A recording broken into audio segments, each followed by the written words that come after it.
అన్న నమస్తే. ఈరోజు మనం చూస్తున్న వీడియో ఏంటంటే, ఇఫ్ స్టేట్మెంట్ కానీ, ఇఫ్ ఎల్స్ ఇఫ్ స్టేట్మెంట్ కానీ, వైల్ స్టేట్మెంట్ కానీ, డూ వైల్ స్టేట్మెంట్ కానీ, లేదా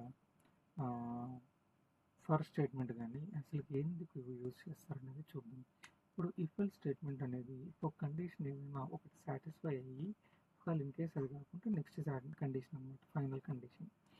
సో ఇప్పుడు ఏదైనా ఇప్పుడు మల్టిపుల్ కండిషన్స్ ఇఫ్ ఎల్స్లో కూడా ఇఫ్ ఎల్స్ ఇఫ్ అనేది నెస్టెడ్ ఇఫ్ అనే కాన్సెప్ట్స్ కూడా ఉంటాయి.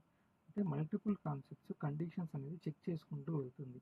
ఏదన్నా కండిషన్ దాంట్లో సాటిస్ఫై అయితే ఇఫ్ ఎల్స్ ఇఫ్లో కానీ ఏదన్నా ఓకే అక్కడ ఆ వాల్యూ అనేది మనకి ఆ యాక్షన్ అనేది ఇస్తుంది అనమాట. లేదనుకుంటే మనకి రిజల్ట్ ఎల్స్ స్టేట్మెంట్ అంటే ఇక్కడే మ్యాచ్ కాకుండా ఉంటే ఎల్స్లోకి వచ్చేస్తాం. అంటే complete last possibility scenario else అనమాట.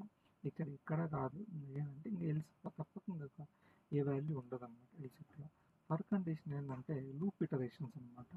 అంటే ఒక కండిషన్ ఒక వాల్యూని యాడ్ చేసుకుంటూ like for let I equal to 0 అంటే ఐ వాల్యూ 0 నుంచి మొదలై I less than or equal to 5 అంటే 5 వాల్యూ వరకు వచ్చి 5 వాల్యూ బ్రేక్ అయిపోతుంది. అంటే ఈ రెండు ఈక్వల్ అయితే కానీ లెస్ దాన్ కాదు.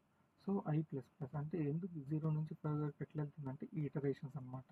ఇక్కడ ఇనిషియలైజ్ చేసావు, ఇక్కడ యాక్షన్ పర్ఫామ్ చేసావు, ఇక్కడ ఇంక్రిమెంట్ చేస్తున్నావు అనమాట. సో ఈ కండిషన్ అనేది ఈ లూప్ అనేది ఇటరేషన్ లూప్ అనేది ఒక మనకి ఎంతవరకు వాల్యూ కావాలో అంతవరకు మనం అనేది చేయొచ్చు అనమాట.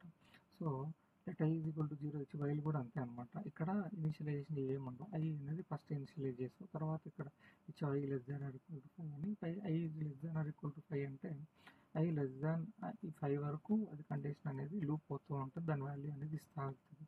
Let I1 is equal to 0 అని ఇచ్చాం మనం కన్సోల్ డాట్లో I1 ఐ ప్లస్ ప్లస్ ఇక్కడ ఇంకా వాల్యూ మనం 0 అని ఇచ్చాం, కండిషన్ ఏమీ లేదు. కానీ ఈ వైల్ కండిషన్లో అనేది ఇటరేషన్ కంటిన్యూ అవుతా వెళ్తుంది అనమాట. ఇప్పుడు ఇక్కడ చూడు I1 అనేది ఇస్తాను, ఐ అనేది ఇచ్చాను, ఇక్కడ I2 అనేది ఇస్తాను. నేను రన్ చేస్తున్నాను చూడు.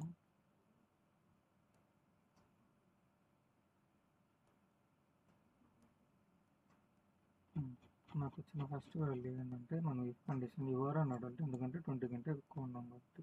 I2 వాల్యూ అంటే ఇది మనకి for condition, for loop condition 1 2 3 వచ్చింది. సో నెక్స్ట్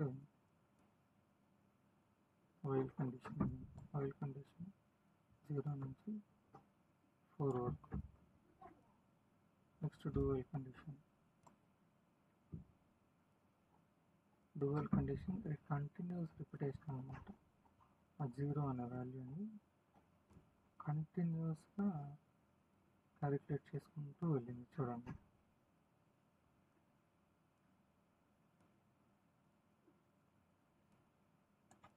సో అలా అనమాట. Hope you understand this video. Kindly like, share, subscribe.